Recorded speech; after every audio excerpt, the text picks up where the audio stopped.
Good evening, नमस्कार। स्वागत है आपका स्टडी IQ यूट्यूब चैनल पर। मैं वासु। हमारी चल रही थी प्रॉफिट एंड लॉस की सीरीज। अब तक हम 6 डिफरेंट सेशंस को डिस्कस कर चुके हैं। ये हमारा 7वां सेशन है। अब तक हमने लगभग 90 क्वेश्चंस को भी डिस्कस कर लिया है, तो उससे आगे के सवाल अब हम इसमें डिस्कस करेंगे। ये जो सीरीज चल रही है ये हर एग्जाम के लिए ही हेल्पफुल है, चाहे वो रेलवे हो, चाहे आपका CGL मेंस हो, चाहे वो बैंक क्लर्क हो, चाहे वो बैंक PO हो। रीजन क्या है, हर सेशन को एकदम जीरो लेवल से उठाया है। क्वेश्चंस का लेवल आपको पता ही होगा, जिन बच्चों ने भी पुरानी सीरीज देखी है उनको अच्छे से आइडिया रहेगा। अब जो बच्चे नए जुड़े हैं वो क्या करें, मैथ्स बाय वासु सर नाम से प्लेलिस्ट है, उसके अंदर जाएं, वहां पर आपको पुराने सारे वीडियो मिल जाएंगे। इन क्वेश्चंस की जो हम डील कर रहे हैं, इनकी PDF या फिर जो नोट्स वगैरह हैं, उन सब के लिए आप वासु स्टडी IQ नाम से टेलीग्राम का चैनल है, उसे ज्वाइन करें।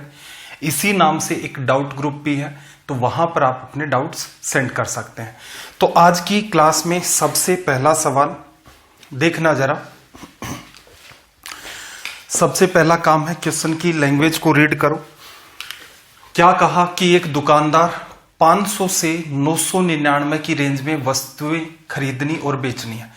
मतलब कोई शॉपकीपर है, उसे क्या करना है, 500 रुपए से लेकर के 999 रुपए तक की एक पर्टिकुलर रेंज डिसाइड की है। उसी रेंज में वो वस्तुओं को खरीदेगा और उसी रेंज में उनको बेचेगा। कहने का मतलब हो सकता है 600 में खरीद दे, 500 में बेच दे, हो सकता है 513 रुपए में खरीद ले, 998 रुपए में बेच दे। तो ये एक रेंज डिसाइड हो गई, इससे कम भी नहीं जाना है, इससे ज्यादा भी नहीं जाना है। फिर इसने क्या कहा कि जिन वस्तुओं के मूल्य की संख्या में अंक 9 है तथा जिन वस्तुओं के मूल्य की संख्याओं का योग 13 या 13 का गुणज है, उसे खरीदने तथा बेचने में असमर्थ है, तो उसकी अधिकतम प्रतिशत लाभ कर देना। यहां पर दुकानदार का मैक्सिमम पॉसिबल प्रॉफिट परसेंट। देखो एक कंडीशन और दे दी साथ में, रेंज तो बता दी कि 500 से लेकर 999 तक है। ध्यान क्या रखना है कि वो जो भी आप नंबर चूज कर रहे हो उसमें 9 नहीं होना चाहिए। कहने का मतलब मैं कहूं कि 509 रुपए में खरीदेगा, नहीं, इसमें 9 आ चुका है। क्लियर है। ऐसे ही मैं कहूं 792 रुपए में खरीदेगा या बेचेगा, नहीं, रीजन क्या, इसमें 9 इन्वॉल्व हो गया, तो ये भी आप काम में नहीं लोगे। फिर वो संख्या 13 का मल्टीपल नहीं होनी चाहिए। जैसे 780 रुपए की बात कर लो, तो 780 में 13 का डिवीजन आ रहा है, तो इसका मतलब इस बात का भी ध्यान रखना है कि उस संख्या में 13 का डिवीजन भी नहीं होना चाहिए और वो संख्या क्या आपका योग भी नहीं होने चाहिए। अब देखना जरा क्या हो सकता है मैक्सिमम प्रॉफिट के लिए, अधिकतम लाभ के लिए क्या करते हो भाई। अधिकतम लाभ के लिए आपको कॉस्ट प्राइस को हमेशा ही मिनिमम रखना पड़ता है कि कम से कम रुपए में खरीद लो, और जो सेलिंग प्राइस है, विक्रय मूल्य जो है, वो ज्यादा से ज्यादा रखो कि कम से कम में खरीदो, ज्यादा से ज्यादा में बेचोगे। ऐसा करने पर आपको जो प्रॉफिट होगा वो क्या होगा, मैक्सिमम, अधिकतम लाभ होगा। क्लियर। कंडीशन आपको कोई भी हो सकती है, इसने एक रैंडम कंडीशन बनाई है, इसी पर बेस्ड और भी सवाल हो सकते हैं, तो भविष्य में आप इस बात का ध्यान रखोगे। देखो 500 रुपए से 999 तक वो चूज कर सकता है। क्या मैं कॉस्ट प्राइस को 500 रुपए ले सकता हूं, तो देखना जरा, ना तो ये इसके अंदर ना तो 9 आ रहा है, 9 का इन्वॉल्वमेंट नहीं है, एक कंडीशन पूरी हो गई। अंकों का योग 13 भी नहीं होना चाहिए, 13 नहीं हो रहा, 5 + 0 + 0 प्लस इसमें 13 का डिवीजन भी नहीं जाना चाहिए, नहीं जा रहा। इसका मतलब कॉस्ट प्राइस वाली कंडीशन तो हमारी तुरंत सोल्व हो गई। सेलिंग प्राइस की बात करें तो देखना जरा, 901 रुपए, 902 रुपए, 903 रुपए, 999 रुपए तक गए। क्या ये हम सेलिंग प्राइस ले सकते हैं, क्योंकि मैक्सिमम तो हमारा टारगेट ये है ना। रीजन क्या है, यहां हर नंबर में ही 9 का इन्वॉल्वमेंट है, तो इसका मतलब 900 वाली लाइन तो गायब हो गई, ये हमारी सेलिंग प्राइस नहीं हो सकती। रीजन क्या है, 9 इन्वॉल्व नहीं होना चाहिए था। ऐसे ही बात करें तो देखना जरा, 890, 91, 92, 890, 891, 892, 899, इन सब में भी 9 आ रहा है। इसका मतलब ये भी आप वैल्यू नहीं चूज कर सकते, क्योंकि हम तो ऊपर से नीचे की तरफ ढूंढ रहे हैं ना कि 9 नहीं होना चाहिए, और सेलिंग प्राइस को क्या रखना है, मैक्सिमम। अगला नंबर आता है आपके पास 890 हो गया, 8 8 9, ये भी नहीं हो सकता। रीजन क्या, इससे जस्ट नीचे नंबर ये आएगा क्योंकि इसमें 9 आ गया। 8 8 और 8 की बात करें 888, चलो 9 तो नहीं है। सम की बात करें 8 16 8 24, 4 2 6, सम भी 13 नहीं बन रहा है। क्या इसमें 13 का डिवीजन जा रहा है? डिवीजन करके देख लो। 13 गुणा 6 78, 10 बचेगा 108। 108 में डिवीजन पूरा पूरा नहीं जा रहा है। इसका मतलब यहां से आप सेलिंग प्राइस को क्या उठाते, 888। कितने रुपए का प्रॉफिट हुआ भाई? साफ साफ दिख रहा है 388 रुपए का प्रॉफिट हुआ। किस पर? 500 पर। प्रतिशत में बदलना है तो क्या करो, गुणा 100 कर दो। ये इससे कट गया, डिवीजन करोगे 7 5 35, 7 बार चला गया, 3 बचा। अगेन क्या हो गया हमारे पास, 7 5 35, फिर 3 बचा, 77.6% का यहां पर प्रॉफिट हो गया। तो ऑप्शन क्या आ गया, सी। अब सिंपल सी बात थी सवाल में, कंडीशन कुछ भी हो सकती है। भविष्य में वो ये भी कह सकता है कि उन संख्याओं में 6 का इन्वॉल्वमेंट नहीं होना चाहिए, 5 का वो मल्टीपल ना हो। आपको इतना ही ध्यान रखना है कि मैक्सिमम प्रॉफिट तभी होगा आपका जिस केस में कॉस्ट प्राइस आपकी मिनिमम। तो सबसे पहले नीचे से शुरुआत करो, जहां से उसने आपको दिया है। 500 से स्टार्ट किया, 500 पर कंडीशन सारी की सारी फॉलो हो रही है, ये ले ली। सेलिंग प्राइस मैक्सिमम रखनी है आपको, तो 999 से नीचे की तरफ आते जाओ, वहां से दिमाग लगाओगे तो 900 वाली सीरीज तो वैसे ही सारी की सारी आउट हो गई। फिर 899 आ गया, 898, 897, इन सब के अंदर भी क्या आ रहा है, 9। 889 तक सारे नंबर में 9 आ रहा है। फिर 888 देखा, इसमें 9 तो नहीं आया, लेकिन फिर देखने की कोशिश करते हैं क्या ये 13 का डिविजिबल, 13 से डिविजिबल तो नहीं है, ये डिविजिबल नहीं मिला। तो सवाल असल में देखा जाए तो इतना सा ही है। क्लियर है? वो सारा का सारा काम आपका माइंड का है। सवाल इसलिए किया है कि 1-2 एग्जाम में ये सवाल देखने को मिल गया था। अब भविष्य में ऐसा नहीं हो कि आपकी एग्जाम में आए और आप तुरंत इस सवाल को छोड़ो कि मुझे तो पता ही नहीं था ये कैसे सोल्व होता है।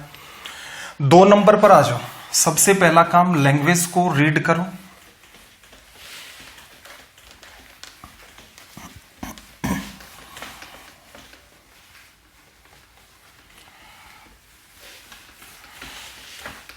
देखना जरा इसने क्या कहा। यहां से इसने कहा कि चावल के मूल्य में, जो चावल की रेट है उसमें 32% की वृद्धि हो जाने से एक परिवार जो कंजम्पशन या उपभोग कर रहा है उसमें कमी करता है। पहले क्या था, पहले परिवार यदि 10 किलो चावल खरीदता है तो बताइए अब कितने किलो चावल खरीदने होंगे यदि वह परिवार चावल के खर्च में 10% वृद्धि करने को तैयार हो। वैसे तो हम इस टाइप के लगभग 7-8 सवाल परसेंटेज जब पढ़ेंगे तो उसमें डिस्कस करेंगे। एक सवाल यहां भी उठा लिया है। हो क्या रहा है, चावल की पहले कोई रेट थी, अब उसमें 32% की वृद्धि होगी। क्लियर है?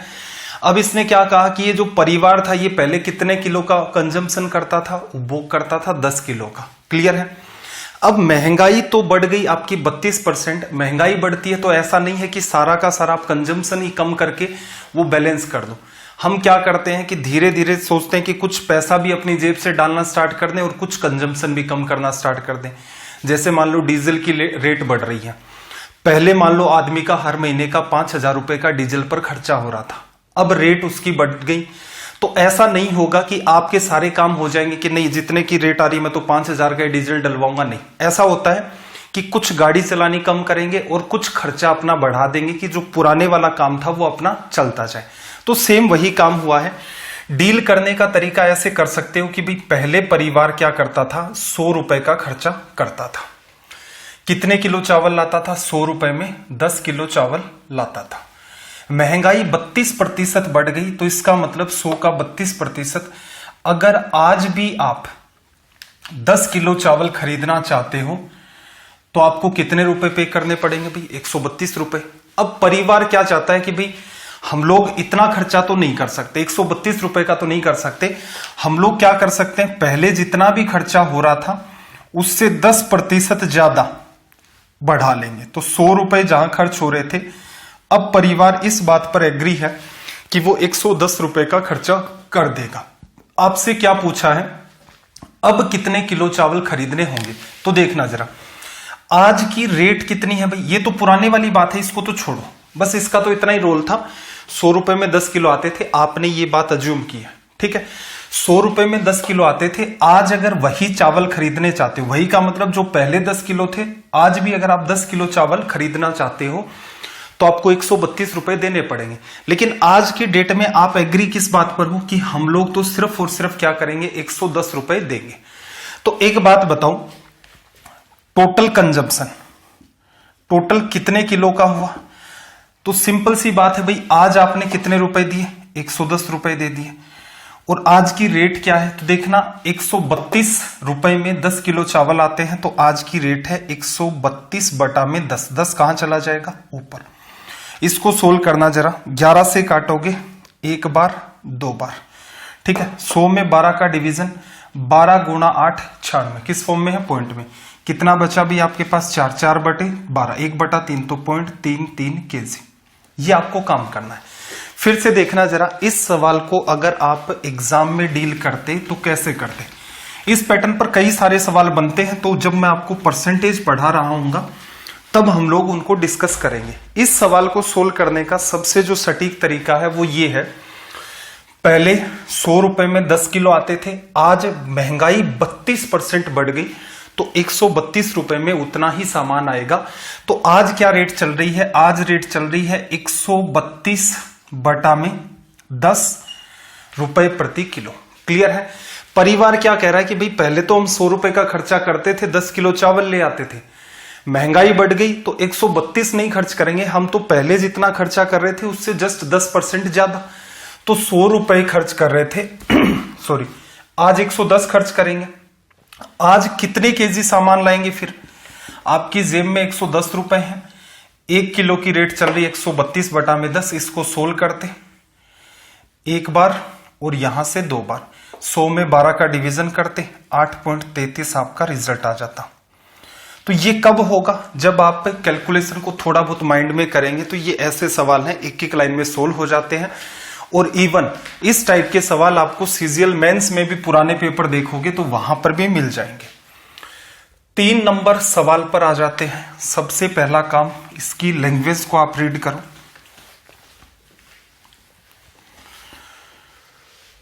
देखना जरा, सवाल नंबर 3 में क्या कहा कि एक रिक्शा विक्रेता 4,725 रुपए में 30 रिक्शे खरीदता है, जिनमें से 8 रिक्शे ऐसे हैं जिनकी 4 सीट हैं और 2 बचे हुए जितने भी रिक्शे होंगे उनमें 2 सीट होंगे।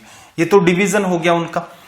फिर क्या कह रहा है कि फाइंड कीजिए, ज्ञात कीजिए कि वह 4 सीट वाले रिक्शों को कितने मूल्य में बेचे, ताकि इसका जो मूल्य था उसके 3/4 में 2 सीट वाले रिक्शों को बेचने पर उसे कुल मिलाकर के 40% का लाभ प्राप्त हो। पहले तो लैंग्वेज को समझो कि असल में क्या है। असल में अगर हम लोग बात करें तो उसके पास 30 रिक्शे हैं, 8 रिक्शे उसके पास ऐसे हैं जिनमें कितनी सीट है भाई? 4 सीट है। और इसके पास बचे हुए जो रिक्शे, ये तो 8 हो गए, बचे हुए रिक्शे कितने होंगे भाई? 22। इन रिक्शों में कितनी सीटें हैं? इन रिक्शों में 2-2 सीट है। एक काम हो गया। फिर क्या कह रहा है कि 4 सीट वाले रिक्शों को किस मूल्य पर बेचें? तो आप ऐसा कर लो भाई, एक रिक्शे को X रुपए में बेच दे तो 8 रिक्शों को किस रेट में बेच देगा? 8x में। क्लियर हो गई बात? कितने मूल्य में बेचे? ताकि इसी मूल्य के 3/4 में, कहने का मतलब यहां पर कितने में बेच रहा था? X रुपए में। इसका 3/4 करोगे तो 3/4x आ जाएगा। इसी मूल्य में 2 सीट वाले रिक्शों को बेचा जाएगा। कितने रिक्शे हैं भाई? 22। तो 22 रिक्शों का मूल्य कितना हो गया? 22 गुणा 3x बाई में 4। क्लियर है? ऐसा करने पर उसे कुल लागत पर 40% का लाभ हो। तो ये जो काम हम लोग यहां पर कर रहे हैं, ये असल में देखा जाए तो किसको रिप्रेजेंट कर रहा है भाई? सेलिंग प्राइस को। हमने क्या माना कि भाई एक्स का रिजल्ट निकाल लेते हैं, यही अपना आंसर होगा। ये तो ऊपर वाला पार्ट तो हमारा सारा का सारा अंडरस्टैंडिंग का था। एक रिक्शे को x रुपए में बेचोगे, 8 बिकेंगे 8x में, और एक की जो कीमत थी उसका 3/4 कर दिया। अब इन 22 को इसी रेट में बेच देगा। ऐसा करने पर सेलिंग प्राइस आनी चाहिए। अब देखना 4,725 रुपए तो आपकी क्या है? Cost price. लाभ कितने का लेना है भाई? 40% का। तो इसका आप क्या करो? 40% फाइंड कर दो, 40%। देखना जरा, 5 गुणा 4 20, 1 0 ये है, 1 0 और आएगा, परसेंटेज उसको खत्म कर देगा। ठीक है, 4 गुणा 2 8, 8 और 2 10, 7 गुणा 4 28 और 1 29, 4 गुणा 4 16 और 2 18, ये हो गया। तो ये टोटल मिलाकर के यहां से आप ऑब्जर्व करोगे, ऐड किया, ये क्या है कॉस्ट प्राइस, ये आपका क्या प्रॉफिट। 9 और 2 11, 8 7 15 और 1 16, 4 5 और 1 6। क्लियर होगी बात।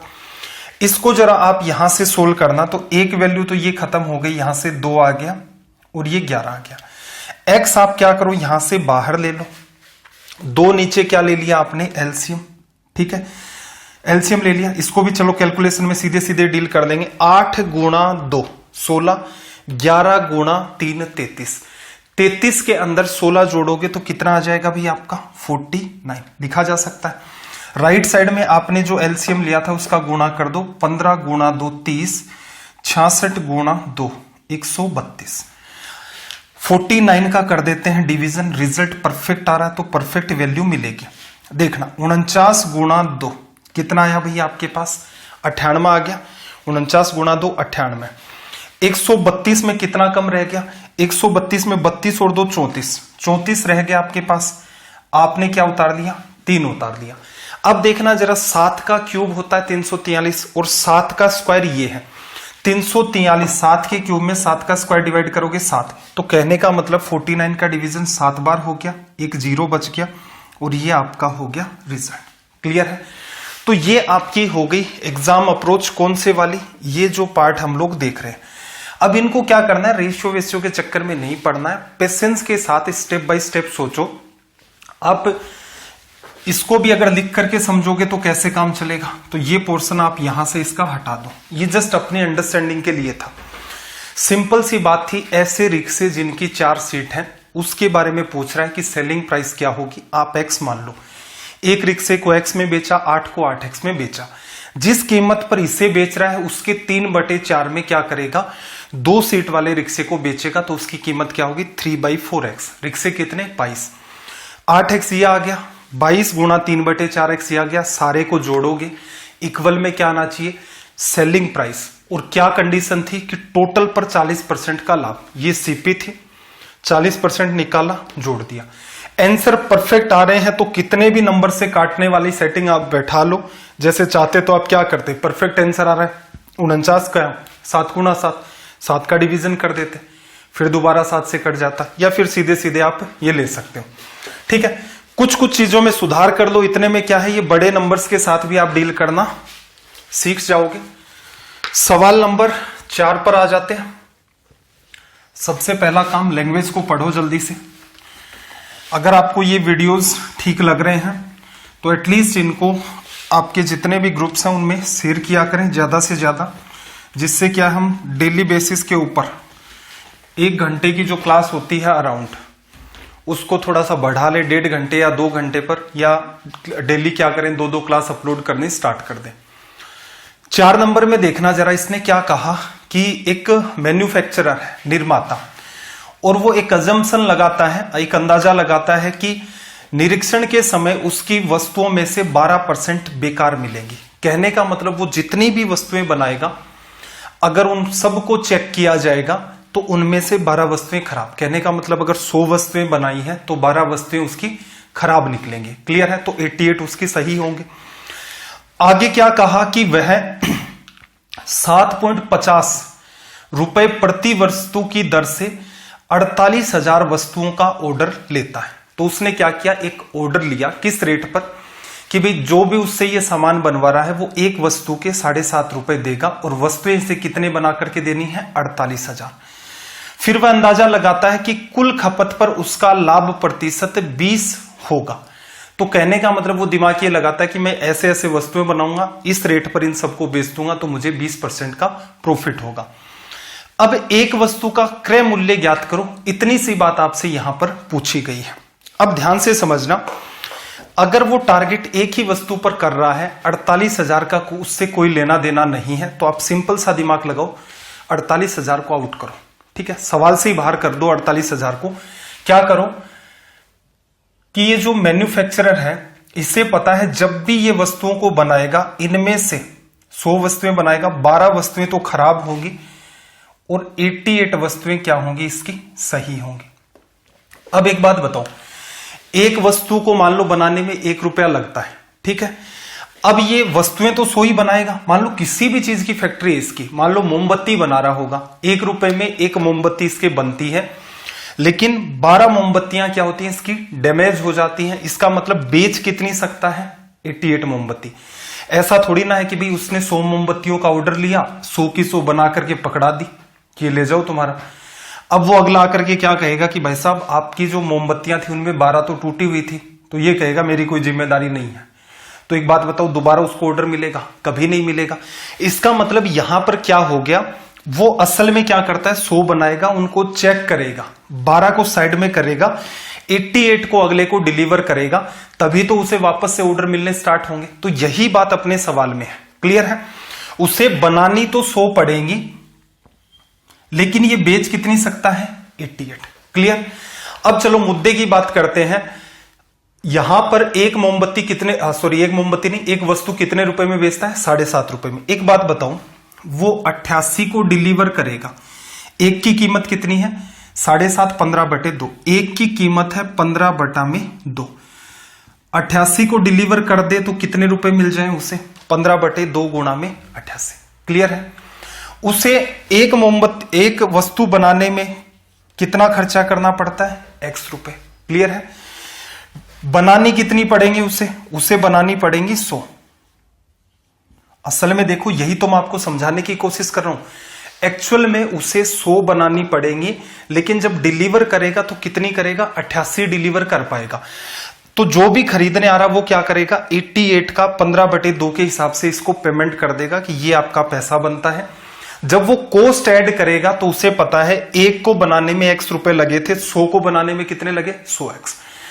ऑल ओवर उसका जितना भी खर्चा है वो ये वाला है, सारा का सारा खर्चा उसने ये किया है। अब लाभ क्या लेना है 20%। इस कॉस्ट प्राइस का 20% निकाल के इसमें ऐड कर दो, या इसका 120% निकाल दो। तो इसका 120% पीछे बार बार मैं पढ़ा चुका हूं आपको, 6/5 लिख सकते हो। अब ये क्या बन गई पूरी की पूरी सेलिंग प्राइस, और राइट साइड में भी आपकी क्या है सेलिंग प्राइस। इसको कर देते हैं भाई सोल्व करोगे तो देखना जरा किससे कितना कट गया। यहां पर 2 से काटोगे तो ये 44 आ गया, और यहां से काटोगे 3 से काटोगे तो ये 2, ये 5 आ गया। फिर 2 से आप काटोगे तो यहां पर जो वैल्यू कितनी आ गई वो 22 निकल के आ गई। x बराबर अगर आप लिखोगे तो 5 गुणा 5 25, 25 गुणा 2 50, 25 गुणा 2 50, 55 डिवीजन कर दो इसमें 100 का, तो एक की जो कॉस्ट प्राइस है वो कितनी आ गई 5.5 रुपए। असल में देखा जाए तो सवाल ये इतना सा ही है। क्लियर है? हालांकि ये असल में देखा जाए कुछ जगह ये सवाल होते हैं स्टैटिक्स की फॉर्म में पूछे जाते हैं, कुछ जगह इसी चीज में प्रोबेबिलिटी भी लग जाती है कि जब भी वो मैन्युफैक्चरर बनाता है तो उसके सही होने की प्रोबेबिलिटी 0.88 है, इस टाइप से डील करवा देता है। लेकिन उस तरह के सवाल अपनी जो जनरल एग्जाम होती है, एसएससी बैंक हो गया, इनके अंदर नहीं मिलते। रीजन क्या, प्रोबेबिलिटी का पूछता है, अलग से पूछता है। हाँ, कुछ जगह इंजीनियरिंग के अंदर इस टाइप के सवाल जरूर रहते हैं जिनके प्रोबेबिलिटी चलती है कि वस्तु ऐसे बनेगी, उसको प्रॉफिट लॉस के साथ रिलेट कर दें। तो इतना ही आपको हेडेक नहीं लेनी है, सीधे सीधे आप इस सवाल को सोल्व कर सकते थे।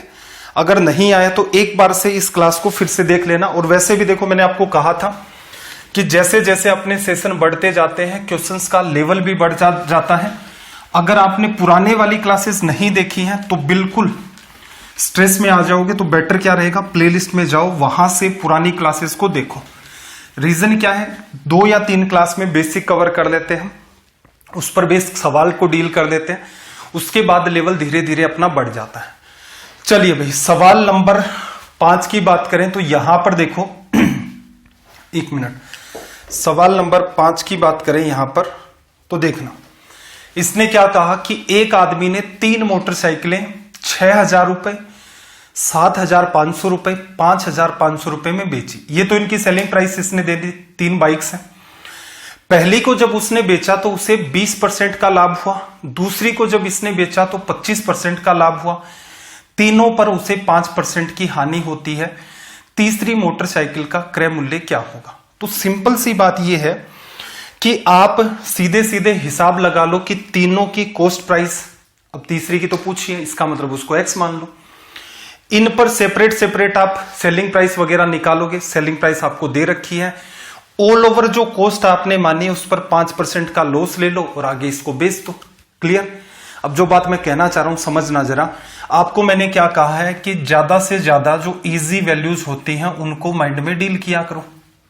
जैसे देखना, पहली बाइक को 6,000 रुपए में बेचा, 20% का लाभ। 20% 1/5 होता है, तो 5 की चीज 6 में बेची, 6 में नहीं बेची इसने, 6,000 में बेची है, तो 5 की वैल्यू कितनी होगी? 5,000। तो कहने का मतलब जो पहले वाली बाइक है उसकी रेट देखी जाए तो कितनी है? 5,000। कॉस्ट प्राइस की बात चल रही है। ऐसे ही देखना, जो दूसरी बाइक है वो 25% के लाभ पर बेची जाती है। 25% मतलब 1/4, 4 रुपए की वस्तु 5 में जाएगी। 5 किसको बता रहा है भाई? 75, 100 रुपए को 1500 से गुणा किया, 4 को 1500 से गुणा कर दोगे, 15 गुणा 4 60। तो ये बाइक उसने कितने रुपए में खरीदी थी? 6,000 रुपए में खरीदी थी। क्लियर? तीसरी बाइक के बारे में आइडिया है? तीसरी बाइक के बारे में कोई आइडिया नहीं है। तीसरी की कीमत आपने क्या ले ली? एक्स ले ली। क्लियर? ये काम अगर आप माइंड में कर लेते तो फिर सवाल में कुछ था नहीं। और आपको भी पता है कि किसी भी नंबर का 20% 25% निकालना एक इजी सी टास्क होती है। पुराने हर सेशन में मैंने यह काम आपको माइंड में करने सिखाए हैं, और जब एकदम स्टार्टिंग में जाओगे तो वहां एक एक चीज को कंपेयर करके भी मैं आपको दिखाता था कि इससे ऐसे कर दो, इससे ऐसे कर दो। भविष्य में टाइम बचाना है तो आपको ये मेथड फॉलो करने होंगे। अब आ जाओ मुद्दे की बात। ये तीनों की कॉस्ट प्राइस हो गई। क्लियर है? अब देखना जरा, ऑल ओवर उसे क्या हुआ? 5% का लॉस। तो कितने परसेंट में बेचेगा भाई? 95% में।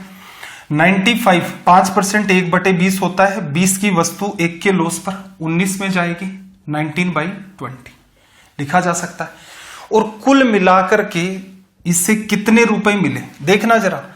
यहीं पर सारा खेल हुआ। ये जो पूरी की पूरी बात है ये किसको बताती है? सीपी को। ये किसको बताती है? लॉस के बाद पूरी की पूरी बात सेलिंग प्राइस को। और तीनों की सेलिंग प्राइस ऐड कर सकते हो साफ साफ। 7 और 6 13, 13 5 18 और 500 500 19,000 रुपए। आगे देखना, ये इसके इक्वल में है। 19 से 19 कट गया। ठीक, 20 को 1,000 से करोगे 20,000। अब x की वैल्यू निकालनी है आपको। ये 11,000 प्लस x बराबर 20,000। 11,000 उधर चला जाएगा, लेस कर दो तो रिजल्ट क्या आ जाएगा? 19,000 रुपए। क्लियर? इतना सा आपको काम करना था। मैं आपको फिर कह रहा हूं कि आप जिस भी एग्जाम की तैयारी कर रहे हैं ये मान के चलो उस एग्जाम में बैठने वाले 10% स्टूडेंट के पास नॉलेज होता है।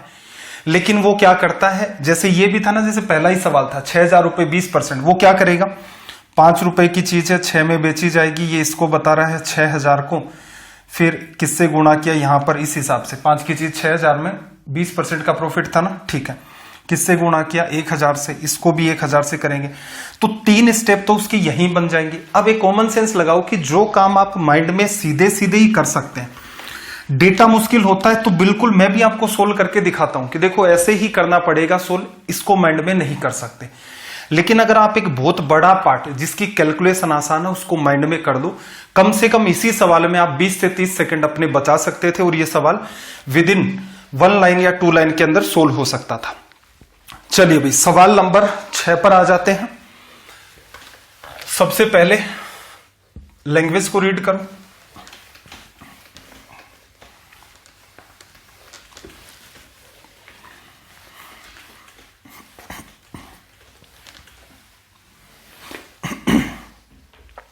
देखना जरा, किसी दुकान में 9 संतरों की कीमत 5 सेब की कीमत के बराबर है, तो 9 ऑरेंज की जो कीमत है वो बराबर किसके है? 5 एप्पल की कीमत के। फिर इसने क्या कहा कि 5 एप्पल की कीमत 3 मैंगो की कीमत के बराबर है, 3 आम की कीमत के बराबर है। फिर क्या कहा भाई? 4 जो मैंगो हैं इनकी कीमत 9 लेमन्स की कीमत के बराबर है। फिर 3 नींबू की कीमत आपको कही 48 पैसे, 1 संतरे की, तो 1 नींबू की कीमत कितनी हो गई भाई? 48/3। 1 लेमन की जो कीमत है वो कितनी है? 16 पैसे। तो ये तो सिंपल सी बात हो गई। ये सवाल सेम उसी पैटर्न का है। ए ने एक वस्तु बी को बेची, बी ने सी को बेची, सी ने डी को बेची। डी इतने रुपए पे करता है, तो बताओ ए के लिए कॉस्ट प्राइस क्या थी, या ए इतने पे करता है तो डी कितने पे करेगा। सेम वो का वो ढर रहा है। तो सोल्व करने का देखो तरीका समझना जरा। आप लैंग्वेज को रीड करके एग्जाम की बात करें, अगर थोड़ा थोड़ा पकड़ने की कोशिश करना। इसने क्या कहा, जैसे मैं आपको बार बार पढ़ाता हूं ना कि 3x बराबर 4y आपके पास है, तो x की कीमत तो 4 है, y की 3 है। आप इसे x अपॉन y 4/3 लिख सकते हो, या फिर x की वैल्यू लिखनी है तो 4/3y लिख सकते हो। तो आपको सारी चीजें पता होनी चाहिए कि इनको किस वे में लिखना होता है। तो यहां से देखना, आप सवाल को पढ़ते तो क्या लिखते कि भी 9 संतरे आपके पास, 9 संतरों की कीमत 5 सेब की कीमत के बराबर है। तो आप क्या लिख सकते हो, 9 ऑरेंज इक्वल्स टू में 5 एप्पल, और 9 कहां चला गया, नीचे चला गया, लिखा जा सकता है। अगेन देखना उसने क्या कहा, सेम यही काम किया मैंने, इस 9 को उठा के इसके नीचे भेज दिया। फिर अगली लाइन क्या है, 5 सेब की कीमत 3 आम की कीमत के बराबर है। 5 आपके पास एप्पल है, बराबर में 3 मैंगो है। एप्पल की जगह आप क्या लिख सकते हो, 3/5, जैसे ये बात लिखी ना 3/5 मैंगो। एप्पल को आप हटा दो, एप्पल की जगह ए की जगह कितना आ जाएगा, 3/5m लिखा जा सकता है। आगे फिर बात को समझना, 4 आम की कीमत 9 नींबू के बराबर, 4 आम 9 नींबू, आम बराबर 9 नींबू बटा में क्या होगा 4। देखो आम मैंगो बराबर 9 लेमन अपॉन में 4, तो m की जगह आप क्या लिख सकते हो भाई, 9/4 लेमन। ये पैटर्न आपको एग्जाम में पकड़ना, हालांकि मैं इसकी दूसरी अप्रोच भी आपको बता दूंगा, लेकिन एक बार तो समझो कि ये ऐसे नहीं करना होता। ऐसे अगर आप 3 इक्वेशन बनाओगे आपका टाइम किल होगा। इस फॉर्मेट में लिख लिया। लेमन की कीमत कितनी है भाई, 1 की 16 पैसे। यहां क्या है, मल्टीप्लाई में कुछ नहीं है, तो 1 ऑरेंज मान सकते हो इसको। इसे कर दो 16, 9 से 9 कट गया, 5 से 5 कट गया, 4 4 3 12 पैसे। ये रिजल्ट आ गया। अब मैं इसको हटा देता हूं, और दूसरा तरीका जो सक्सेसिव इंक्रीज डिक्रीज का होता है, उस पैटर्न को फॉलो करने की कोशिश करते हैं। ध्यान क्या रखना होता है भाई, उस पैटर्न के अंदर ए ने बी को बेचा, बी ने सी को बेचा, सी ने डी को बेचा, तो ए रेशो बी निकालते हो, फिर यहां बी निकाला तो फिर बी रेशो सी निकालते हो, फिर सी रेशो डी निकालते हो, और ऊपर से जब मल्टीप्लाई करते हो नीचे ए और डी का रिलेशन आता है। जब मैं आपको रेशो पढ़ाऊंगा तो एक एक रीजन आपको बताऊंगा कि ये ऐसे यूज करते हैं, इसका यूज यहां होता है, इसका रिजल्ट ऐसा क्यों आता है, ए रेशो डी क्यों आता है। तो एक एक करके हम सारी बात समझेंगे, लेकिन एक बार के लिए आप इस तरीके को नोट कर लेना। अब आपको क्या लिखना, ऑरेंज से आप स्टार्ट करोगे, ये कीमत आपकी ऑरेंज की है, और जाना कहां तक, आपको लेमन तक जाना है। अब देखो 9 संतरों की कीमत 5 सेब के बराबर, 9 संतरे 5 सेब, तो आप एक लाइन में लिख देता हूं, 9 ऑरेंज की कीमत 5 एप्पल के बराबर। तो एक बात बताओ, जो इस साइड में लिखा हुआ है वो किसको बताता है, ऑरेंज को, और ये ऑरेंज के पास लिखा हुआ है ये किसको बताता है आपको, एप्पल को। तो जैसे उसने कहा कि 9 संतरों की कीमत 5 सेब के बराबर, पैटर्न सेट कर दिया, ऑरेंज वर्सेस एप्पल।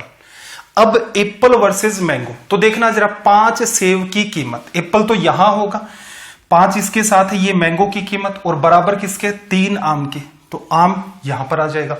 ये रेशियो किसका है, एप्पल वर्सेस मैंगो। फिर देखना जरा, 4 आम की कीमत 9 लेमन के बराबर, तो ये किसका रेशियो शो करेगा भाई, यहां पर मैंगो वर्सेस लेमन का। ऑरेंज वर्सेस लेमन चाहिए, ऊपर से नीचे गुणा कर दो, रेशियो में वैल्यू आएगी। अब देखना जरा, लेफ्ट वाला पार्ट और राइट वाला पार्ट आपस में मल्टीप्लाई होगा, जो कॉमन होगा काट दो।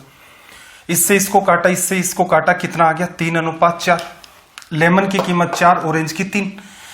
अब देखो 3 नींबुओं की कीमत 48 पैसे, 1 नींबू की कीमत कितनी भी 16 पैसे। किससे गुणा किया, 4 से। इसको भी 4 से कर दोगे तो यहां से रिजल्ट कितना आ जाएगा, 12 पैसे।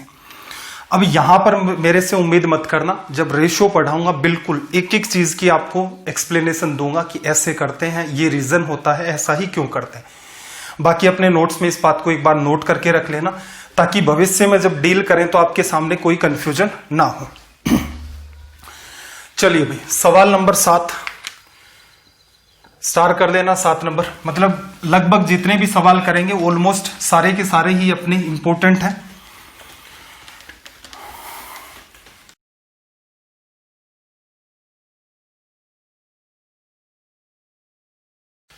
देखना जरा सवाल नंबर 7 में क्या कहा कि 16 सेव का क्रय मूल्य 10 सेव के विक्रय मूल्य के बराबर है। तो 16 का सीपी और 10 का एसपी। इस पैटर्न पर बेस्ड हम लोग बेसिक जो सवाल बनते हैं वो स्टार्टिंग में कर चुके हैं। फिर ऐसे इसने कहा 12 संतरों का क्रय मूल्य 16 संतरों के विक्रय मूल्य के बराबर है। फिर कहा कि 6 आम का क्रय मूल्य 4 आम के विक्रय मूल्य के बराबर है। फिर एक रिलेशन और दिया कि 1 सेव 1 संतरा और 1 आम की जो कॉस्ट प्राइस है उसका रेशियो क्या है, 1:1:2। कहने का मतलब 1 सेव की कीमत अगर 1 रुपए है तो 1 संतरे की कीमत भी 1 रुपए होगी और 1 मैंगो की जो कीमत है वो 2 रुपए होगी। तो यहां से इसने दे दिया और आप इसको इजी वे में क्या मानोगे, 1 रुपए 1 रुपए और 2 रुपए। अब वो 1 सेव खरीदता है, कितने रुपए में खरीदा का भाई, 1 की कीमत 1 रुपए में। फिर वो क्या करता है, 2 संतरे खरीदता है, 1 संतरे की कीमत 1 रुपए मानी है तो 2 की कीमत 2 रुपए हो गई। फिर वो क्या करता है, 2 आम खरीदता है, 1 आम की कीमत कितनी, 2 रुपए। तो कहने का मतलब 4 रुपए में उसने आम खरीदे, 2 में संतरे खरीदे और 1 में सेव खरीदा। कुल लागत पर प्रतिशत लाभ आपको निकालना है। तो एक सिंपल सी बात बताओ मुझे, अगर आप सीपी वर्सेज एसपी फाइंड कर लेते हैं तो आपका सवाल तुरंत सोल्व हो जाता है। सीपी पर आपने दिमाग लगा लिया कि 7 रुपए हो गए, क्लियर। उसने 1:1:2 दिया, उसको 1 रुपए 2 रुपए मान लिए। ये वस्तु 1 खरीदी 1 रुपए में आ गई, ये वस्तु 2 खरीदी 2 रुपए में आ गई, ये वस्तु 2 खरीदी 4 रुपए में आ गई, क्लियर। अब यहां से एक बात को अज्यूम करना, क्या कह रहा है कि 16 सेव का क्रय मूल्य। इस बात को समझना, एप्पल के लिए स्टोरी कही गई है कि 16 जो एप्पल है इनकी जो कॉस्ट प्राइस है वो बराबर किसके है, 10 के सेलिंग प्राइस के। अगर आपको एसपी निकालनी है तो क्या आप ये नहीं कह सकते कि ये 16/10 होगा, 8/5 होगा, किसका, सीपी का, लिखा जा सकता है। ये इंपॉर्टेंट बात है। बस इस पैटर्न पर हम सवाल भी कर चुके हैं। सवाल क्या थे, प्रॉफिट या लॉस परसेंट बताओ। तो यहां से देखना, अगर आप सीपी को 8/5 से मल्टीप्लाई कर देते हो तो एप्पल की जो है वो एसपी निकल के आ जाएगी। अब उसने देखना 1 एप्पल कितने रुपए में खरीदा था भाई, 1 रुपए में। कंडीशन में आ चुका है ये बात। इसको 1 रुपए को अगर मैं 8/5 से गुणा कर दूं तो मेरे पास क्या निकल के आ जाएगी, सेलिंग प्राइस। अब आपको सुधार यही करना है कि ये काम आपका माइंड में चले, छोटे छोटे सुधार हैं उनको कर ले जाओ। आपका टाइम है वो इतना एक्सट्रीम बच जाएगा जिसकी कोई हद नहीं है। हाँ, इन्हीं लाइन को लिखोगे तो जितना इस सवाल का सॉल्यूशन नहीं है उससे 4 गुना टाइम आप इस कंडीशन को सोल्व करने में लगा दोगे। अब मेरे साथ फिर सोचना, एप्पल का समाधान हो गया, एप्पल का समाधान हो गया। फिर उसने क्या कहा था कि भाई 2 संतरे खरीदे कितने रुपए में, 2 रुपए में। लेकिन आपको क्या चाहिए, एसपी, और ये क्या है, सीपी। तो संतरे वाली कंडीशन में चले जाओ। 12 संतरों का क्रय मूल्य बराबर किसके है, 16 संतरों के विक्रय मूल्य के। 16 का डिवीजन कर दो, 12/16, 3/4 गुणा में सीपी बराबर एसपी। सीपी को 3/4 से मल्टीप्लाई कर देते हो तो क्या आती है आपके पास, एसपी। ये लो 3/4 से गुणा कर दिया। 1 एप्पल की कीमत 2 रुपए, 1 मैंगो की कीमत 2 रुपए और उसने खरीदे कितने थे, 2, 4 रुपए में खरीदे थे, तभी तो ये 4, 2, 6 और 1 7 बना था। इसको भी ऐसे ही सोल्व करो कि 6 आम की जो सीपी है वो बराबर किसके दे रखी है, 4 की एसपी। 6/4 का सीपी बराबर एसपी। तो 6/4 मतलब 3/2। सीपी को 3/2 से मल्टीप्लाई कर दोगे, बात आसान हो जाएगी। चलो भाई, ये एसपी आ गई, सोल्व कर ले। 2 बार कटा, 2 बार कटा, 5 और 2 हटाना है तो पूरे को 10 से गुणा कर दो तो टोटल सीपी कितनी आ गई, 70। यहां से देखना जरा, 10 से गुणा करोगे, 2 बार कटा, 8 गुणा 2 16, फिर ये 5 बार कटा, 5 गुणा 3 15 और ये 60 बन गया, 6 गुणा 10 60। देखना 60 70 80, 6 5 11 91। तो कहने का मतलब 70 रुपए की चीज को आपने 91 में बेच दिया, 21 का प्रॉफिट।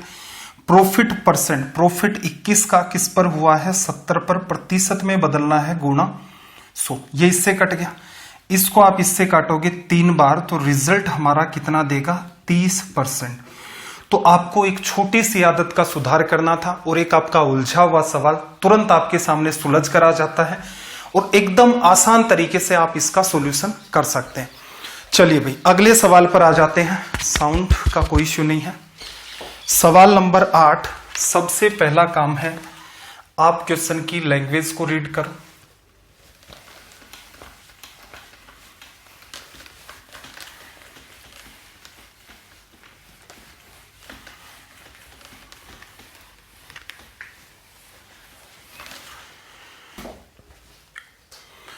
सवाल नंबर 8 को देखना, क्या कहा? सोनिया 150 किलो गेहूं को 7 रुपए प्रति किलो की दर से खरीदती है, फिर 50 किलो गेहूं को 10% लाभ पर बेच देती है।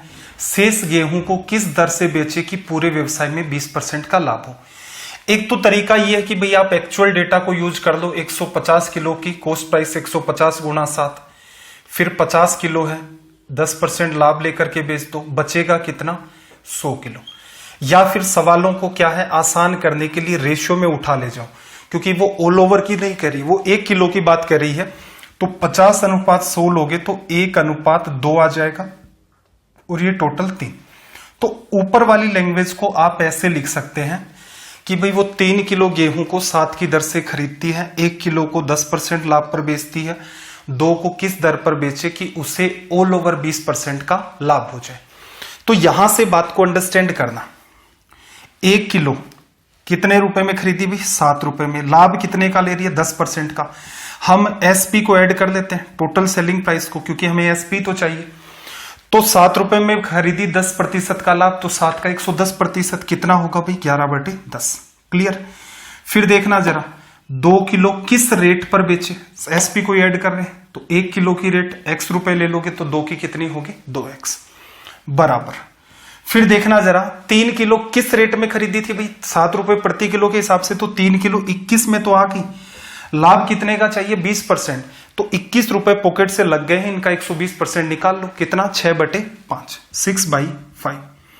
इसको सोल्व कर देते हैं तो अपना रिजल्ट आ जाएगा। तो यहां से देखना जरा 2x = ये पार्ट उधर चला गया, एलसीएम अपना कितना आ गया? 10। तो यहां से देखना 21 गुणा में 6, 126, और 10 में 2 बार डिवीजन चला गया, जस्ट डबल कर दोगे तो कितना आ जाएगा? 252। ये पार्ट इधर जाएगा, माइनस के अंदर होगा, 11 गुणा 7 77। यहां से इसको लेस कर देते हैं। कितना लेस हुआ भाई? 5, 7 और 1 8, 8 7 15 और 1। फिर देखना जरा डिवीजन करोगे यहां पर x का तो कितना आ जाएगा? 10 बार डिवीजन कर दोगे 17.5, उसमें भी 2 का डिवीजन करना है। 17 में डिवीजन कितनी बार हो गया? 8 बार। कितना बचा? 15 पॉइंट लग गया। फिर से डिवीजन करोगे 7 बार, 5 बार। तो ये अपना यहां से रिजल्ट आ गया। अगर आप अपनी थोड़ी सी भी अंडरस्टैंडिंग डेवलप कर देते हैं, जैसे ही आप अंडरस्टैंडिंग डेवलप करेंगे ये सवाल इतनी सी दूर में आपका सोल्व हो जाएगा। चलिए भाई सवाल नंबर 9 पर आ जाते हैं। सबसे पहला काम आप क्वेश्चन की लैंग्वेज को रीड करें।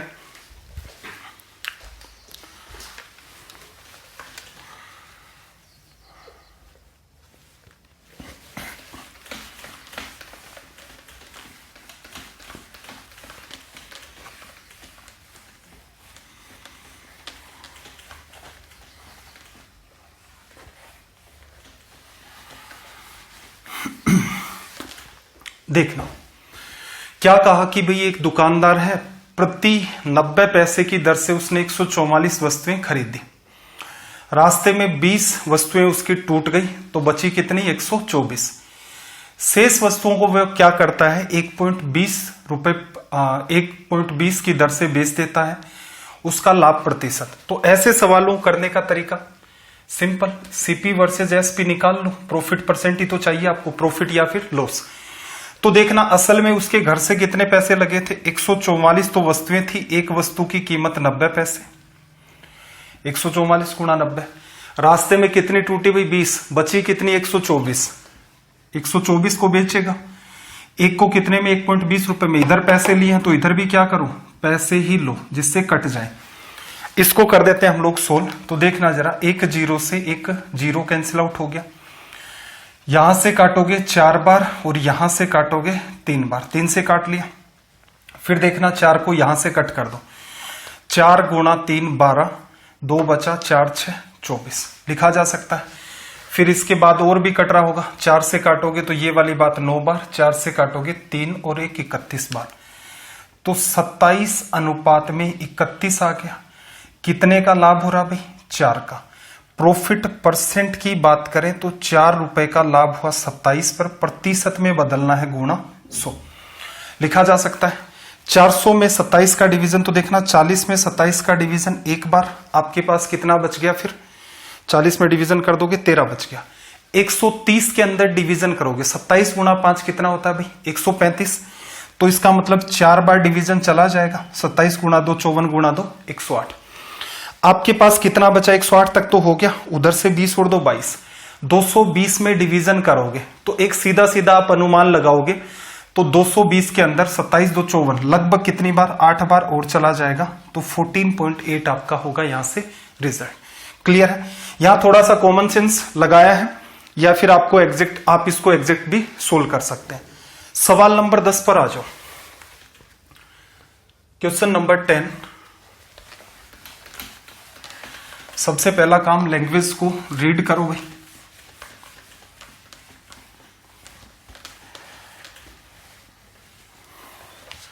देखना क्या कहा कि एक दुकानदार है, 40 लीटर दूध 12 रुपए प्रति लीटर की दर से खरीदता है। 20 रुपए का खर्चा और कर दिया, और ऐसा करके क्या किया उसने? 8 केजी क्रीम और 36 लीटर टोंड दूध तैयार कर दिया। क्रीम को 60 रुपए प्रति किलो के हिसाब से बेचा, टोंड दूध को उसने 6 रुपए प्रति लीटर की दर से बेच दिया। कुल लाभ प्रतिशत, तो सिंपल सी बात यहां भी सीपी वर्सेस एसपी। देखो 40 की रेट से 12 किलो खरीदा, 12 गुणा 4 48, 480 रुपए। 20 रुपए का खर्चा और भी तो किया उसने, उसके बारे में नहीं बताया कि क्या किया होगा। ठीक है, प्रोसेस में लग गए होंगे और कुछ खरीदा होगा। 500 रुपए का खर्चा हुआ। अब देखना जरा, 8 किलो तो वो क्रीम तैयार करता है और 36 लीटर टोंड दूध तैयार करता है। 8 किलो जो क्रीम उसने तैयार की है, तो उसकी रेट देखना जरा, 8 गुणा 60 कितने में बेचा? 480 रुपए में बेच दिया। फिर क्या कहा उसने? 36 लीटर टोंड दूध है, 6 रुपए के हिसाब से बेचा। 36 गुणा 6 कितना? 216। कितने का प्रॉफिट हुआ देखना। इसको 20 इधर दे दो, 500 500 तो सीधे सीधे मेंटेन हो जाएगा। 20 इसमें से लेस कर दिया आपने, तो 16 और 194 रुपए का लाभ हो गया। प्रॉफिट परसेंट निकालना है 194 का किस पर? 500 पर, प्रतिशत में बदलना है गुणा 100। कट कर दो, 5 3 बार 44 है, 8 बार 8 बार 38.8% इसको लाभ हो गया। 1 मिनट, क्या गड़बड़ की होगी भाई हमने? 196 है ये, तो डिवीजन कितना हो? 46 में 9 बार और 2 बार, 39.2% अपना हो गया यहां से रिजल्ट। Option D. इजी सवाल था, तो इजी सवाल तो आपको भी पता है तुरंत के तुरंत सोल्व हो ही जाते हैं। बस पुराने वाले सेशंस को जरूर देखो ध्यान से, सारा का सारा मामला उन्हीं के अंदर है, वहीं से आपको चीजें सिखाता हूं।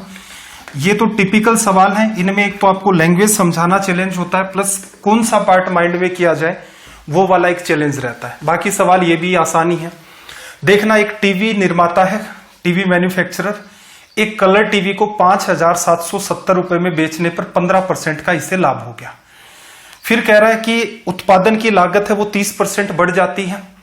दुकानदार टीवी के मूल्य में 20% की वृद्धि कर देता है। टीवी निर्माता का लाभ प्रतिशत, चीजें प्रतिशत में दे रखी हैं, प्रतिशत में ही पूछ रहा है, तो इसका मतलब यहां जो रेट दे रखी है 5,750 रुपए, इसका सवाल में कोई रोल नहीं होगा। कैसे? ये तो कोई भी रेट हो सकती थी, प्रतिशत बढ़ाया, प्रतिशत में रिजल्ट पूछ रहा है। तो आप क्या मानो कि टीवी की कॉस्ट, ऐसे सवाल इसी से करते थे कि 100 रुपए में खरीदा, बेचता कितने में था भाई? 15% का लाभ लेकर के 115 रुपए में बेच देता था। अब जो उत्पादन की लागत है 30% बढ़ गई, तो 130 रुपए उसे और पे करने पड़ेंगे। सॉरी, 30 रुपए एक्स्ट्रा पे करेगा। 100 का 30% 30, 130 रुपए लगेंगे। दुकानदार टीवी के मूल्य में 20% की वृद्धि कर देता है, तो इसका 20% बढ़ा दो। 20% निकाल लो, 5 गुणा 2 10, 0 0 प्रतिशत 1/100 होता है, खत्म हो गए। 11 गुणा 2 22 और 1 23, यहां से 23 रुपए बढ़ जाएंगे, तो 5 और 3 8, 2 और 1 3 और 1। तो कहने का मतलब अब 130 रुपए उसकी मैन्युफैक्चरिंग कॉस्ट, अब सेल कितने में करता है? 138 में। अब प्रॉफिट कितने का हो रहा है भाई? 8 का।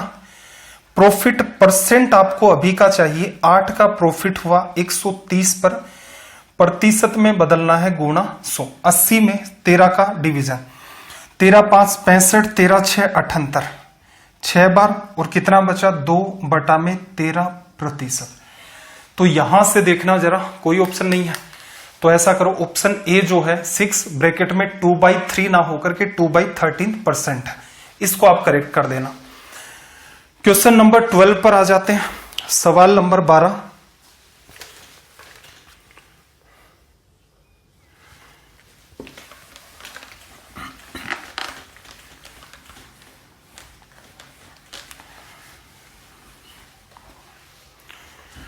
देखो सवाल नंबर 12 में क्या कहा कि टाइटन 10% के लाभ पर थोक विक्रेता जो होलसेलर है को एक कलाई घड़ी बेचती है, रिस्ट वॉच बेचती है।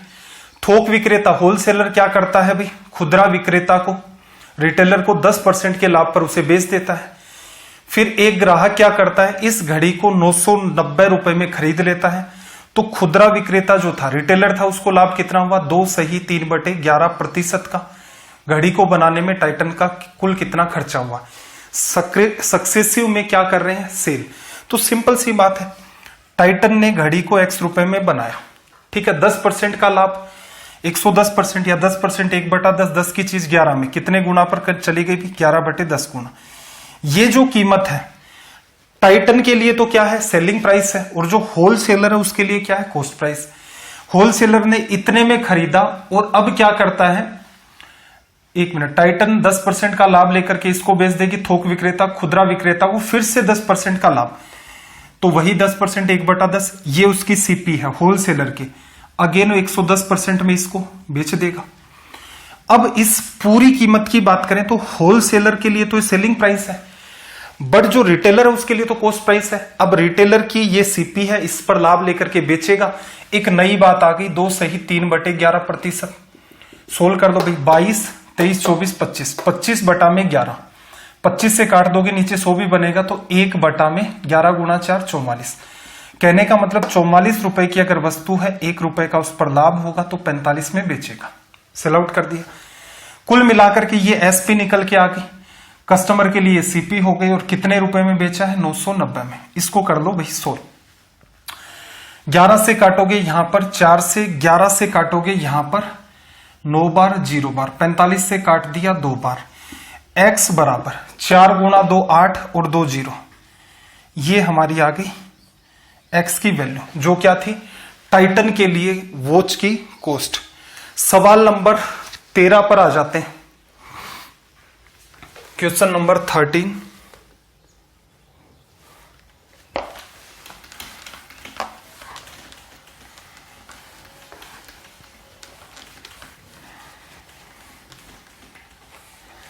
सबसे पहला काम लैंग्वेज को रीड करो। देखना जरा, सवाल नंबर 13 में एक टेप रिकॉर्डर का विक्रय मूल्य 996 रुपए है। दुकानदार उस टेप रिकॉर्डर को सेलिंग प्राइस के 1/6 पार्ट लाभ लिया और बेच दिया। फिर क्या कह रहा है? विक्रय मूल्य के 1/6 भाग, मतलब जो भी सेलिंग प्राइस है उसका 1/6 करोगे, लॉस में बेच दिया। दोनों ही स्थितियों में उसके प्रतिशत लाभ और प्रतिशत हानि के संख्यात्मक मानों का अंतर। कहने का मतलब पहले केस में मान लो आपने लाभ निकाला 10%, दूसरे केस में हानि निकाली आपने 7%, तो दोनों का अंतर 10 और 7। ऐसे नहीं करना है कि लाभ पॉजिटिव है हानि नेगेटिव है तो प्लस, फिर माइनस माइनस करोगे तो दोनों जुड़ जाएंगे, नहीं। 10% प्रॉफिट 7% लॉस, न्यूमेरिक वैल्यू इसकी 10 है, इसके साथ है अंतर कितने का? 3 का। तो ये करना है। अब यहां पर देखो जो 996 उसका रोल है नहीं एक्चुअल में। बाद वाली जो भी स्थितियां हैं, एक तो आंसर परसेंटेज में पूछ रहा है, सीपी और एसपी का रिलेशन आप सीधे सीधे निकाल सकते हो। तो देखना जरा, सीपी वर्सेज एसपी की बात करें। पहला जो केस है अपना, उसमें देखना क्या कहा? विक्रय मूल्य का 1/6 भाग, सेलिंग प्राइस को 6 ले लो, 1/6 क्या होगा? 1। प्रॉफिट लेकर के बेच रहा है तो खरीदा कितने में होगा भाई? 5 में, तभी तो 6 में बेचेगा। सेकंड केस में क्या कह रहा है भाई? सेलिंग प्राइस का 1/6 कितना होता है? 1। 6 मान लिया 1, लेकिन इस बार लॉस में बेच रहा है तो कितना होगा? 7, क्योंकि -1 करके 6 आएगा, एडजस्ट कर दिया। अब मुद्दे की बात यह है, यहां पर, यहां स्टार लगाओ, कि यहां टेप रिकॉर्डर की दोनों केसेस में कीमत कैसे बदल दी। कीमत नहीं बदलनी चाहिए थी, तो कीमत आपकी एज इट इज मेंटेन होनी चाहिए थी। इसको इक्वल करना पड़ेगा, दोनों जगह अलग अलग है। पहले में 5 कीमत है, दूसरे में 7 है, तो इसको क्या करो भाई 7 से गुणा कर दो। टेप रिकॉर्डर की कीमत दोनों ही केसेस में सेम रखनी है, 35 यहां 35 यहां। जैसे ही आप 7 का गुणा करोगे, पहले केस में कितने में बेचा 42 में, दूसरे केस में जैसे ही गुणा करोगे कितने में बेचा 30 में। अब देखना, एक तरीका तो ये था, आप क्या करते भाई 35 में खरीद के 42 में बेचा, 7 का लाभ 42 पर प्रतिशत में बदलना है गुणा 100। सेकेंड पार्ट की बात करें तो देखना जरा, 35 में खरीद के 30 में बेच दिया तो 5 का नुकसान किस पर, 1 मिनट सॉरी ये गलत लिख दिया, 7 का प्रॉफिट 35 पर, ये भी 35 पर, प्रतिशत में गुणा 100। क्लियर, ये न्यूमेरिक वैल्यू है। असल में आपको इन दोनों का अंतर निकालना था। अब ये मत कहना कि लॉस है तो माइनस लगाओगे, नहीं, जो भी वैल्यू निकल के आएगी और ये जो भी वैल्यू निकल के आएगी उन दोनों के बीच का डिफरेंस लेना है। यहां से अगर आप सोल्व करते हो, अगर आप पहले ही सोल्व करोगे तो सवाल वैसे उलझेगा, और थोड़ा सा दिमाग लगा के सोल्व करोगे तो यहां से 35 एलसीएम आ जाएगा, 7 - 5 2 हो गया, 100 आपने कॉमन ले लिया। अब क्यों ना आप इस पार्ट को अवॉइड कर दो। कैसे, पहले वाले केस में लाभ कितने का भाई 7 का, दूसरे केस में हानि कितने की 5 की हो रही है ना। 35 में खरीदा 42 में बेचा, 7 का लाभ, 35 में खरीदा 30 में बेचा, 5 का लॉस। इसकी वजह से परसेंटेज आएगा, इसकी वजह से परसेंटेज आएगा, दोनों का अंतर लोगे। दोनों की जो बेस वैल्यू है 35 पर ही तो आप दोनों परसेंटेज निकाल रहे हो, तो आप सीधे सीधे लाभ और हानि का अंतर 2 रुपए प्रतिशत में निकालना है। 35 के बेसिस पर निकलता है प्रॉफिट लॉस, गुणा कर दो 100 से, इसको कर दिया आपने 100। 7 बार 20 बार, 40 में डिवीजन किया 5/7%, ये अपना हो जाता रिजल्ट। अब सीपी सेम क्यों किया, तो एक बात बताओ, सीपी सेम नहीं होगा तो एक ही टेप रिकॉर्डर 2 अलग अलग कीमत में खरीदा गया, इसका मतलब वो सेम टेप रिकॉर्डर की तो बात ही नहीं कर रहा है, इसलिए सीपी को सेम किया, एक ही टेप रिकॉर्डर है। आगे वाली चीजों में सुधार आपको ये करना है। अमूमन स्टूडेंट गलती क्या करता है, 42 में से 30 घटा करके 12/35 गुणा 100 कर देता है, ये सिली मिस्टेक हो जाती है। हालांकि एग्जामिनर देखो इस ऑप्शन में तो नहीं दे रखा था, लेकिन अगर दिमाग लगा करके बनाया जाए तो ये एरर डाल करके आपसे सवाल को आते आते गलत करवाया जा सकता है। चलिए भाई सवाल नंबर 14,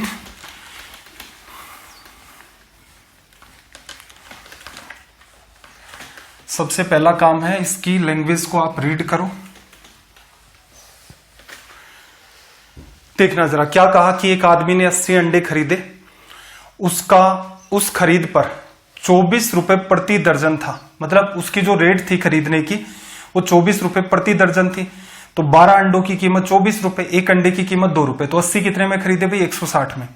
फिर 10 अंडे फूट गए, कितने बचे 70, शेष को उसने 3.20 रुपए प्रति अंडे की दर से बेच दिया। 16 रुपए उसने अतिरिक्त का खर्चा भी किया था, कितने प्रतिशत लाभ या हानि हुई। ये सवाल सिंपल से सिंपल तरीका सोल्व करने का इनका ये रहेगा। देखो एक अंडे की कीमत 2 रुपए आपने निकाल ली, 80 अंडे खरीदे 160 रुपए में, 16 रुपए का और खर्चा कर दिया, टोटल कॉस्ट प्राइस 176 हो गई। अंडे कितने बचे भाई, 80 लाया था 10 टूट गए, 70 अंडे बच गए। एक को किस रेट में बेच रहा है 3.20 में, तो 3.2 रुपए लिख दे। क्लियर है। और अब आपको क्या निकालना, प्रॉफिट या लॉस परसेंट। तो देखना ये 0 इससे कट गया, क्लियर है, पॉइंट हटा दिया। अब देखना कौन सी वैल्यू किसके साथ कट सकती है, या फिर सीधे सीधे ऐसे आ जाओ, 4 से कट जाएगा। 4 से काटोगे तो ये दिख रहा है 8 बार, 4 से काटोगे 4 और 4 44, फिर 4 से काटोगे 2 बार, ये कितना आ जाएगा 11। 11 रुपए की वस्तु 14 रुपए में बेचती, कितने का लाभ हो गया भाई 3 का। प्रॉफिट परसेंट आपसे पूछा है तो 3 का 11 पर प्रतिशत में बदलना है गुणा 100। 300 में डिवीजन करोगे 11 2 22, 8 बचा 80 में 27 77, 3/11%। तो यहां से अपना ऑप्शन बी क्या है, करेक्ट हो गया। इजी टाइप का सा सवाल है, 1 या 2 लाइन में इन सवालों को आप इजी वे में कर सकते हैं। 15 नंबर पर आ जाओ, सवाल नंबर 15। सबसे पहला काम लैंग्वेज को रीड करो।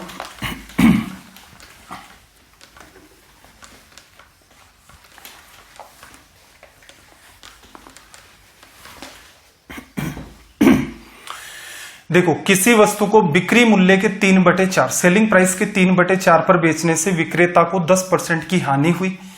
यदि वो ओरिजिनल मूल बिक्री मूल्य पर बेचा जाए तो लाभ या हानि का प्रतिशत ज्ञात करें। देखना, एक आपकी कॉस्ट प्राइस है, ठीक है, एक आपकी है सेलिंग प्राइस कि असल में इस रेट पर खरीदा, इस पर बेचना चाहिए, लेकिन क्या कह रहा, बिक्री मूल्य का 3/4 इस पर बेचा, तो अब एक्चुअल में जो सेलिंग प्राइस है अब वो कितनी है, एसपी का 3/4।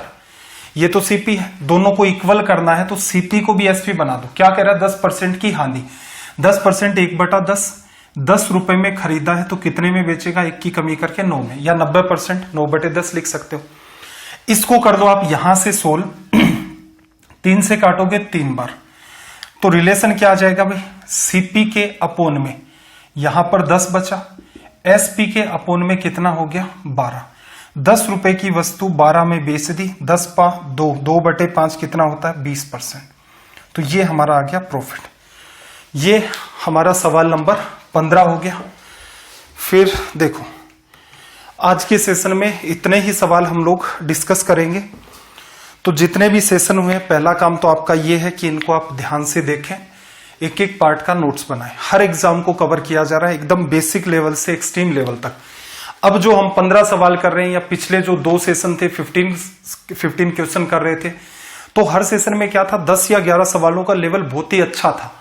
तो इसका मतलब इजी सवाल हमने करने एकदम से बंद कर दिए, क्योंकि पहले 3 जो सेशन हुए थे उनमें बेसिक कवर किया था, आसान सवाल भी थे, मॉडरेट भी थे। तो जो बच्चा पहली बार देख रहा है वो तो शुरुआत से देखे, या फिर मैं जो बच्चे पहले पढ़ भी चुके हैं अब भी फिर से प्रॉफिट लॉस देख रहे हैं, इसका मतलब उनके कॉन्सेप्ट क्लियर है नहीं है। अब उन्हीं को क्लियर करना है तो आप शुरू से देखो। ऐसा मत देखो कि सर मेरे को इतना तो आता है, अब मैं आगे पढ़ लूंगा, नहीं, कोई इंप्रूवमेंट नहीं होगा, अवॉइड कर सकते हैं। पहली क्लास से देखो, प्लेलिस्ट है मैथ्स बाय वासु सर नाम से, या फिर वासु स्टडी IQ नाम से जो टेलीग्राम चैनल है, वहां पर भी आपको पुराने लिंक्स मिल जाएंगे।